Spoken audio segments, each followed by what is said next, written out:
Conscious Dishers, Christina here today. Thanks so much for joining me. Today I'm going to be talking about food intolerances or food allergies. I have been fortunate enough to take a couple different food intolerance and food allergy tests, and wanted to share a little bit about my experience and what exactly the difference is between the two. So the real difference between a food sensitivity or intolerance as opposed to an allergy are not getting the anaphylactic quick reactions. So with food intolerances, it's so important to find that out because you could have symptoms like anxiety, depression, migraines, headaches, psoriasis, eczema, digestive complaints, autoimmune diseases. There's so many different causes. I'm sorry about the noise right now. They're mowing my lawn. But anyway, so there's so many different diseases or symptoms that could be associated with certain foods that you're eating, but you don't know what the foods are because it can take a few days to a week or two to have that antibody response. So what these tests essentially do is you go into your naturopath or physician that are able to offer these tests. You get a really quick blood draw, and they use your blood serum. And what they do is they put it in several different vials, and they put a small amount of each food in with your serum. And under a microscope, they'll look up and see the inflammatory response, because it typically takes like a couple weeks to get your test results because they have to wait to find that response. And so then when they're done with that, they provide you with a list of all food intolerances. And sometimes they can be really shocking because you would have never known a lot of them. Our gut and our intestines are the largest part of our immune system. It's between 70 and 80% people argue. And it's so important because whatever enters our mouth is going to go through our digestive tract and through the intestines. And if you're considering some of the foods that you're eating, whether it's heavily processed or non-organic with toxins or funguses, different types of bacteria, bad or good, those are all going to be viruses. They're all going to be going through our system. They get stuck in our intestinal wall, and our body is constantly trying to fight that. So over time, over antibiotic use and all these different things, it's going to build up, and our bodies are going to work harder and harder to fight off these outside invaders in our system, so to say.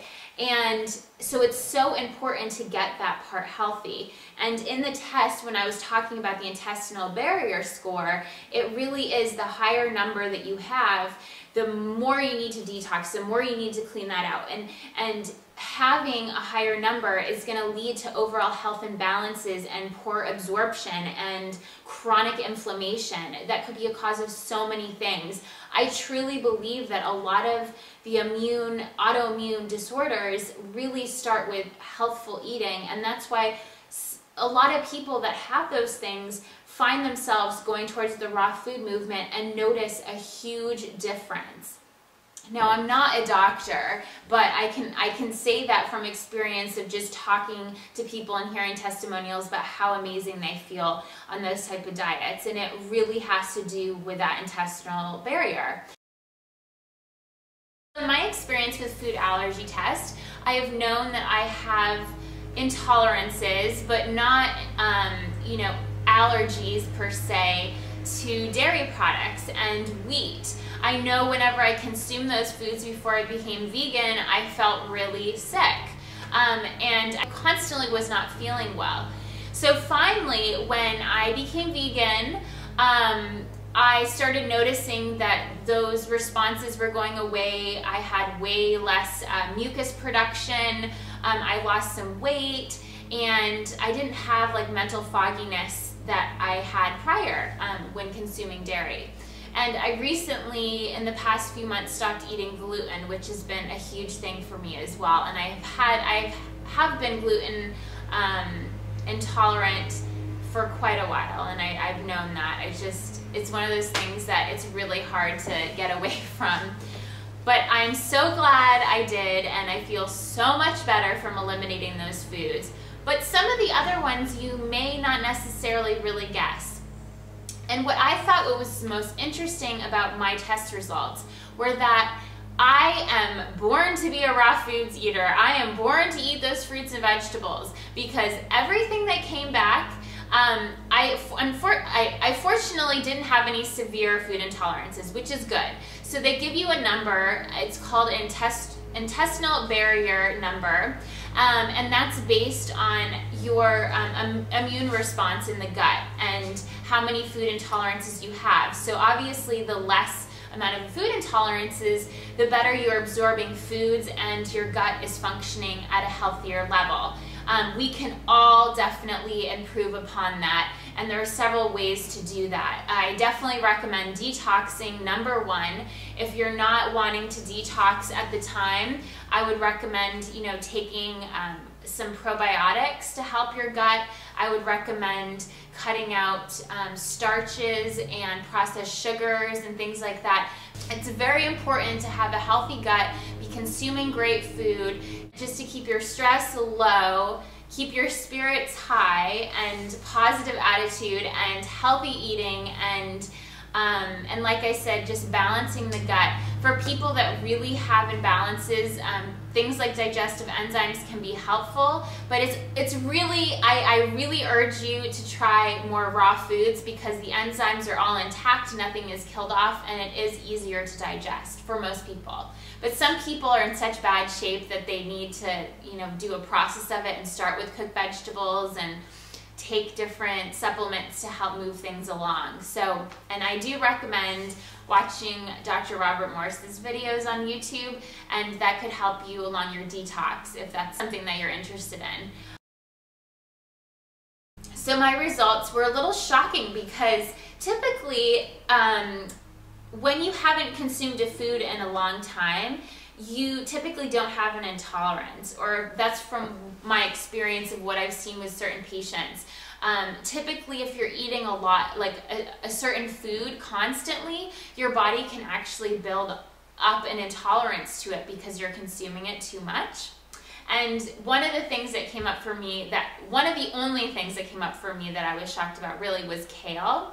And during that time, I was eating a lot of kale chips, and I must have just irritated my stomach so much with that it created an intolerance.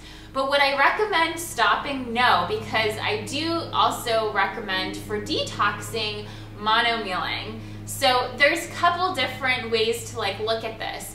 But what I found really interesting about my test results was that dairy came up still.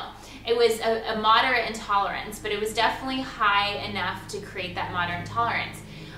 Also baker's yeast, so we're thinking like candida here, probably because of some of the antibiotics or vaccinations that I've had in the past, stress in the body, poor dietary choices. There are a lot of things that can affect our digestive system to not be able to process foods properly. So yeast, it's definitely not something that you want to be consuming anyways, but I definitely had more of a reaction to that. Cow's milk, cheese, pork came up, which is crazy because I have not consumed pork since I was 11 years old when I saw the movie Babe. I have not touched pork, and that still came up.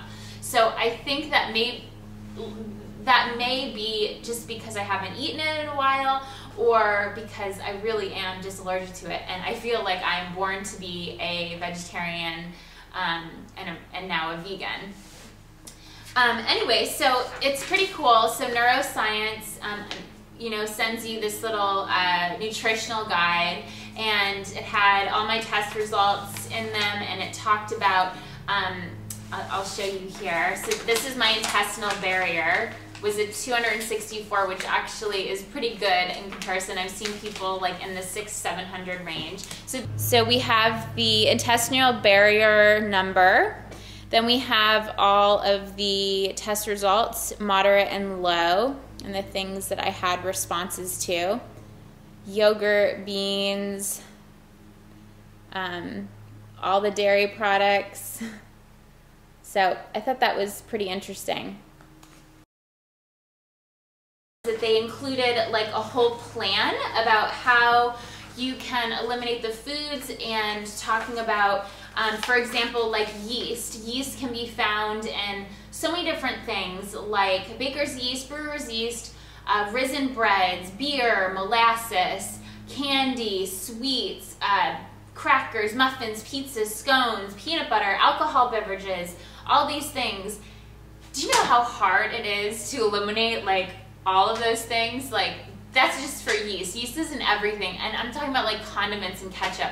But I have noticed, since like being very close to fully raw and not really consuming that stuff, I feel so much better. And then as soon as like I slip up and do something that is not so healthful, I get a response. The first thing that flares up on me is my tongue. I actually will get mouth sores if I eat something that's too acidic. And whatever's happening here is an indicator of what is happening down in your stomach and colon, and that is not good. So you definitely want to detox, get all of this cleared up, and then you may be able to enjoy some of those foods again. But until you start detoxing and getting your body in a state where it can handle those foods, which you shouldn't really be eating anyway, but it's really important. So anyway, so I thought that this was pretty cool. And there are ways, if you can't afford to do a test like this, there are ways that you can do this at home and try, called an elimination diet. So what you would do is make a list, really sit with yourself and consider sometimes after eating certain foods how you feel a couple of days later, and start like making a food diary and charting what you think could be some of those intolerances. Some of the most common ones, like I talked about today, are wheat, dairy, soy, eggs, and candida-based foods. So again, like the yeast. So you're gonna wanna try to eliminate some of those for 6 to 8 weeks total. And it's almost best if you eliminate like as many of those culprits as possible. And then when 6 to 8 weeks after, you're really gonna start, you know, during that time, like rebuilding your intestinal tract. If you're doing detoxes or supplementation or things to build back that healthy bacteria so you're able to handle more foods, it will just give you a break. But then what you're going to be doing is adding each one of those food groups back and then waiting for a response. So what you would do, for example, so let's just say I wasn't vegan and I eliminated dairy and nuts, for example. And so 6 to 8 weeks go by, and then I'm going to consume some milk. And then I'm gonna wait a couple days and then see if a response comes from that. If it doesn't, then I'm gonna add another part of that food group in. So I would try eggs, wait for a response, and continue drinking the milk if it was helping me feel good. I'm not telling you to drink milk. I'm just using this as an example. Same thing goes for nuts or something. If you feel like you're getting symptoms like feeling bloated after eating almonds a couple days later, that's an intolerance probably, and you need to listen to your body. So it takes a little bit of work, but it's definitely worth it if you don't have health insurance or don't have like a few $100s to dish out to do a test like this. But I definitely recommend it. There is another company that I was wanting to talk about, was Alcat, which is the company that the naturopath I work with, she offers to our patients, and they've been around for 20 years. They're based in Florida, and they're really accurate tests. I like the way that they break down all of the intolerances. They have like a severe, moderate, and low, much like neurosciences. And then you'll also have a green panel on the right-hand side listing all the foods you can eat. You'll get like a little card so you can bring with you shopping and knowing what your intolerances are. But they use a little bit of a different way of testing it in the blood. So I think they use whole blood as opposed to the blood serum response. And people argue that the whole blood response is a little bit more accurate, but I haven't done the Alcat test, so I don't really know what to compare it to. But people have been really happy with it, and yeah, it's kind of cool. And I love this quote, but Hippocrates says, you know, let thy food be thy medicine, and thy medicine be thy food, and that is so true. And I guarantee that if you do an elimination diet or look up one of these labs and take one of these tests, you will be pleasantly surprised about how great you will feel by just eliminating some of those intolerances. And some people ask if they're intolerant to, like, let's just say strawberries or apples or things like that. It does not mean that you can never eat those again, because it's so healthfully. I don't want people to be discouraged if they can't eat healthful raw foods and think that that intolerance is there forever. You can fix your gut. There are so many things you can do to repair it. It just means that it's causing an inflammation in the gut right now, and that is an indicator that you need to detox and get better and get well. So, and then if you're wanting to or able to take the test again, it's recommended typically like 6 to 9 months after to do a follow-up after really working on the gut and healing it and avoiding some of those foods. So hopefully this video is helpful and you learned a little bit about the difference between food allergy and food intolerance, and you're able to use this information and hopefully get and feel so much better. I thank you so much for joining me today, and please, if you want to see any videos or any subjects, please let me know, and make sure to subscribe to my channel.